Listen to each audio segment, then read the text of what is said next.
Good afternoon. This is Jessie Cannon Wallace, aka Ben's Blogger, coming to you from Mercedes-Benz of Atlanta Northeast. And we just had an excellent learning experience delivering an EQS580 to a client in Florida and then picking up and driving back in his Tesla Model X. So I'm just going to walk around the two cars and show you things as I relate that experience, all right? So this is a 600-mile road trip that we make fairly frequently. We have a lot of clients in the same neighborhood. So we drove the EQS580 to the client. This is a 450, just pretend, okay? So the 580 officially has a range of 340 miles, and we are finding that that is very accurate. So the easiest way to do it, you simply, in the navigation system, program your destination, and it tells you where to stop and how long it's going to take based on that charging station. So the 3 stops that he made in the EQS, my product concierge took the car to Florida, were at a Walmart, a Target, and a Walmart. So he was able to stop, grab a snack, there was fast food, grab a meal, and then get back on the road. His charges were between 30 and 90 minutes, depending on the kilowatt hours available at that charging station. So it took a normal 8.5 hour trip, and it took 11 hours to get there. So, you know, maybe not ideal depending on how you like to travel. Tons of room in there.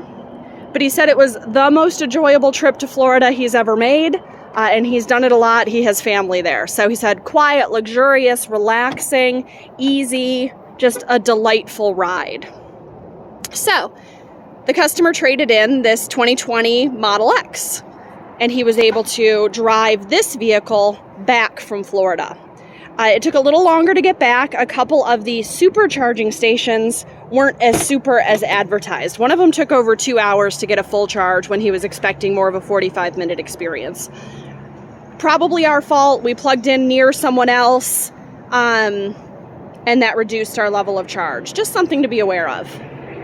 So this Model X does have the third row. Obviously the EQS and the Model X are not a direct competitor, other than both being electric vehicles. But it is interesting to see the different design philosophy between the two vehicles. So on the ride back, I think again it was a 3-stopper.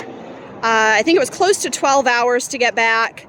Enjoyed the ride, played around with the autopilot, which works very similarly to our driver assist systems, just with a little less driver input.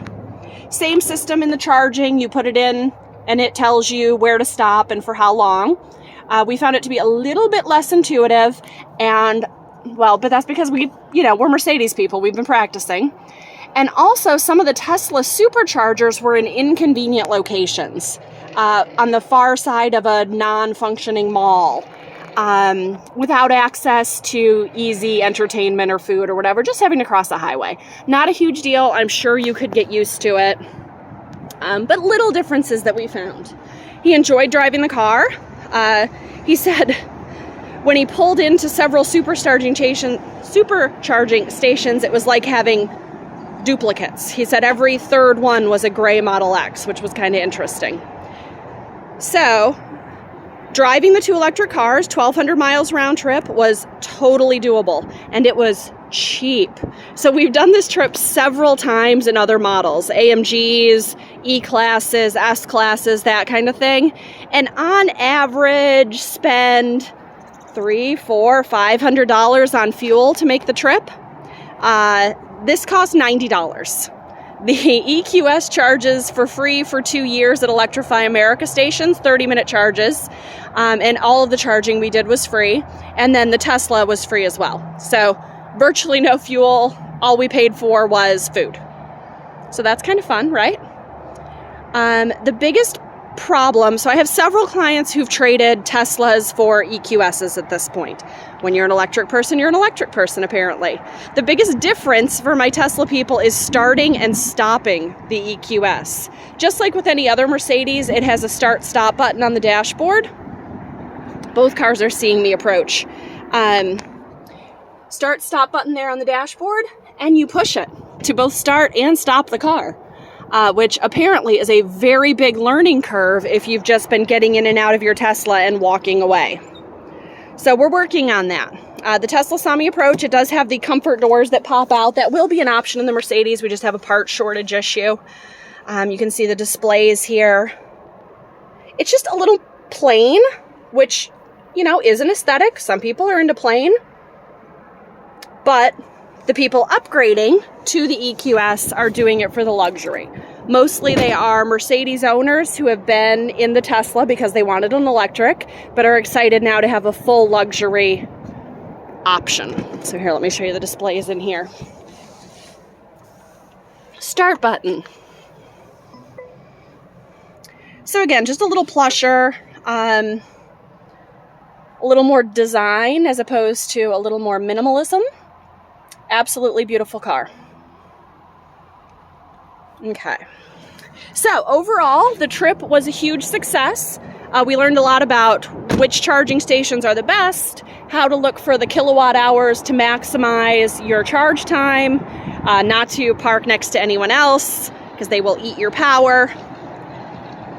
And then I would say my product concierge learned that he does not want an electric car full-time because he does too many road trips.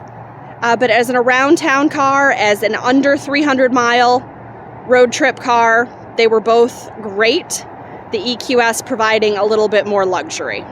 So that was our experience in a 1,200 mile road trip in 2 electric vehicles. Anything else? And what's your experience? Different from ours? Thanks so much for watching, and I will keep reporting as we learn more.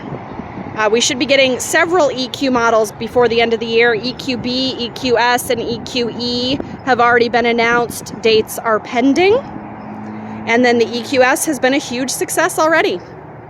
Thanks so much for watching.